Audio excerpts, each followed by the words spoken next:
आ जाओ भाभी, आराम से। सुरेखा ये ले, नेक तो तूने मांगा ही नहीं। क्योंकि मुझे पता था कि आप मुझे बिना मांगे ही दे दोगे। अब भैया भाभी को अंदर ले आओ, आप दोनों फ्रेश हो जाओ, मैं नाश्ता भिजवाती हूँ। अरे तू भी थोड़ा आराम कर ले, हमारा नाश्ता पानी भाभी देख लेंगी। भाभी भाभी। अरे चुप हो जाओ भैया, दोनों भाभियां बहुत थक गई थी तो सो रही हैं। अच्छा, और तू नहीं थकी क्या? ओहो भैया, बस आप लोगों के लिए नाश्ता भिजवाकर मैं भी जा रही हूँ सोने। चलो अब आप यहाँ टाइम वेस्ट मत करो, जाओ भाभी को अंदर ले जाओ। सुरेखा के जिद करने पर विष्णु अपनी नई नवेली दुल्हन कविता को लेकर अपने कमरे में चला गया और सुरेखा उन दोनों के लिए नाश्ता तैयार करने लगी। और फिर कुछ घंटों के बाद बहुत बढ़िया नींद आई। सुरेखा एक कप चाय तो पिला दे। जी भाभी बस अभी लाई।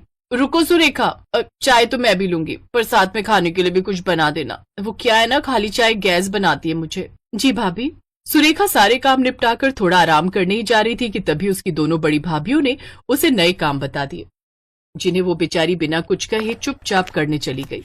असल में सुरेखा के माता पिता जिंदा नहीं थे और अब उसकी जिम्मेदारी उसके 3 भाइयों जयेश, रमेश और विष्णु पर थी। और सुरेखा अपने तीनों भाइयों की लाडली थी, लेकिन उसकी दोनों बड़ी भाभियां एक नंबर की कामचोर थी, लेकिन दिमाग से बहुत चालाक थी। अपने पतियों के सामने तो वो सुरेखा को सिर आंखों पर बिठाकर रखती थी, लेकिन उनके इधर उधर होते ही उस पर ऑर्डर जमाना शुरू कर देती थी। सुरेखा ने कभी इसकी शिकायत नहीं की, क्योंकि वो नहीं चाहती थी कि उसकी वजह से घर में बवाल हो। लेकिन अब घर में एक और बहू थी। अरे दीदी, मुझे लगा आप सो रही होंगी। अब इस वक्त चाय कोई मेहमान आए क्या? नहीं नहीं, वो बड़ी और छोटी भाभी जग गई है ना, तो उनके लिए चाय बना रही हूँ। अच्छा, वैसे हैं कहाँ भाभी? मेरी तो उनसे मुलाकात ही नहीं हुई। हाँ, वो आपसे शाम को मिलेंगी आपकी मुंह दिखाई के वक्त। ठीक है, लाइए मैं आपकी मदद कर देती हूँ। अरे नहीं भाभी, मैं कर लूंगी, आप जाकर आराम करो, और कुछ भी चाहिए हो तो मुझसे कहना। कविता ये देखकर हैरान थी कि घर की इकलौती बेटी काम पर काम किए जा रही है और दोनों भाभियों को अपने कमरे से निकलने तक की फुर्सत नहीं है। लेकिन फिलहाल वो भी चुप रही और फिर शाम को। बिल्कुल सही कहा आंटी, बस इस हीरे को तराशने का काम अब हमें करना है। सही कहा भाभी। अब वैसे कविता, तुम किसी बात की चिंता मत करना, जैसा हम कहें बस वैसा ही करती जाना। क्यों भाई, तुम दोनों क्या इसकी सास हो? सास नहीं, पर हम जेठानियां तो है ना इसकी। इस घर के तौर तरीके तो हम ही सिखाएंगे ना इसे। पहले खुद तो सीख लो तौर तरीके, फिर इसे सिखाना। मेहमान का इतना कहना था कि नीरजा और नंदिता वहीं उससे लड़ने के लिए तैयार हो गई। तब सुरेखा ने बीच में आकर किसी तरह मामला शांत कराया, और ये सब देखकर कविता को इतना तो समझ में आ गया कि उसे अपनी जेठानियों से क्या नहीं सीखना है। और फिर अगले दिन, वाह भाई वाह, आज आलू के पराठे तो गजब बने भाई। कविता भाभी ने बनाए हैं, और जरा ये खीर तो खाकर देखिए भैया, ये तो कमाल की बनाई है कविता भाभी ने। अब आज सारा काम इन्होंने ही किया, मुझे तो किसी काम में हाथ भी नहीं लगाने दिया। कविता, इसके लिए तो तुम्हें इनाम मिलना चाहिए, क्यों भैया? इतना कहकर जयेश अपनी जेब से कुछ पैसे निकालकर कविता को दे देता है, और फिर रमेश ने भी ऐसा ही किया।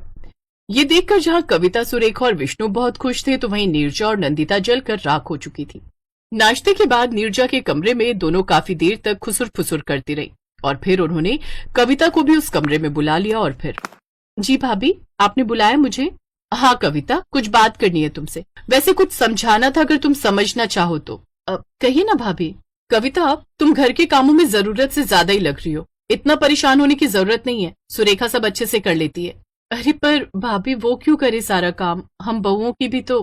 अब हमें गलत मत समझो कविता, हम ये सब सुरेखा की भलाई के लिए कर रही हैं। तुमने देखा तो है, सुरेखा दिखने में ज्यादा सुंदर तो है नहीं। अब ऐसे में अगर घर के कामकाज भी अच्छे से नहीं सीखेगी तब तो होने से रहा उसका ब्याह। हाँ, और नहीं तो क्या, तीनों भाई पिछले 4 सालों से जी जान से कोशिश कर रहे हैं, उसके दहेज पर सब कुछ लुटाने को तैयार है, पर बावजूद इसके एक भी जगह बात नहीं बनी। तब हमने सोचा कि रंग रूप से ना सही, पर हो सकता है कि गुणों से ही अपनी सुरेखा के भाग खुल जाए और कोई उसे पसंद कर ले। पर भाभी, अरे तुम ज्यादा दिमाग मत लगाओ कविता, हमने कहा ना कि इसी में सबकी भलाई है। और सुनो, सुरेखा के भाइयों के सामने ये जाहिर मत करना कभी। असल में तीनों भाइयों के दिमाग में हमारे सास ससुर एक फितूर भर कर गए हैं कि सुरेखा के पैर बड़े शुभ हैं।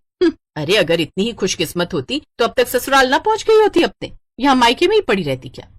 बिल्कुल सही कहा भाभी। कविता, तुम खुद ही सोचो, आखिर जरूरत क्या है घर के कामों में खुद को झोंकने की? आराम से सारा दिन आराम करो, और जब ये लोग ऑफिस से आ जाएं तो फटाफट पहुंच जाओ किचन में, तब तक सुरेखा सब करके रखती है। और मजे की बात तो ये कि वो अपने भाइयों से कुछ कहती भी नहीं।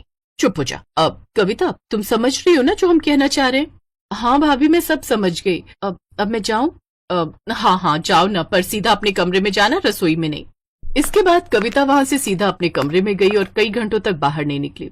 ये देखकर दोनों बड़ी बहुओं को लगा कि उनका तीर बिल्कुल सही निशाने पर लगा है और उसकी देवरानी कविता भी अब उनकी टीम में है। और फिर करीब एक हफ्ते बाद, अरे कविता, तुमने पहले क्यों नहीं बताया कि तुम्हारे मायके वाले आ रहे हैं? रुको, मैं अभी पानी मंगवाती हूँ। सुरेखा, ओ सुरेखा। रुकिए भाभी, पानी मैं लेकर आती हूँ। अरे नहीं, तुम्हारे घर वाले आए हैं, तुम यहाँ बैठकर सबसे बातें करो। अब सुरेखा कर लेगी सब कुछ। नहीं भाभी, आज ये सब मुझसे मिलने नहीं बल्कि सुरेखा दीदी से ही मिलने आए हैं। आप दोनों बैठिए ना, मैं बस अभी आई। नीरजा और नंदिता को कुछ समझ में नहीं आ रहा था कि आखिर हो क्या रहा है। तब तक तीनों भाई भी घर आ गए और फिर भाई, जिस दिन मुझे कविता ने सारी बात बताई, मेरा तो दिल खुश हो गया। सच भैया, अपनी सुरेखा के लिए जैसा चाहा था वैसा परिवार अब जाकर मिला है। हाँ भैया, ये बढ़िया हो जाएगा। कविता का मायका सुरेखा का ससुराल हो जाएगा। वैसे भी दोनों में खूब पटती है। ये लो, सुरेखा आ गई। हाँ तो भैया, लड़की सुशील है, संस्कारी है, इस बात की गारंटी तो मेरी। बाकी सब आप देख लो। सुंदर भी है। मुझे रिश्ता मंजूर है। सुरेखा दीदी, आप भी अच्छे से देख लो। लड़का इंजीनियर है, संस्कारी है और मेरा भाई है। सुरेखा ने सर्वेश को देखा और फिर मुस्कुराकर कविता को और फिर, लो जी, इसी बात पर निकालो बालूशाही, क्योंकि जब मियाँ बीवी राजी तो क्या करेंगी भाभी? अब मेरा मतलब है काजी। तो इस तरह सुरेखा का रिश्ता तय हो गया और अब वो बहुत जल्द दुल्हन बनकर अपने घर से विदा लेने वाली थी। दूसरी तरफ उसकी दोनों भाभियों को ये समझ नहीं आ रहा था कि सुरेखा की विदाई के बाद अब उनकी दाल कैसे गलेगी, क्योंकि कविता से जीत पाना तो फिलहाल उन्हें नामुमकिन ही लग रहा था।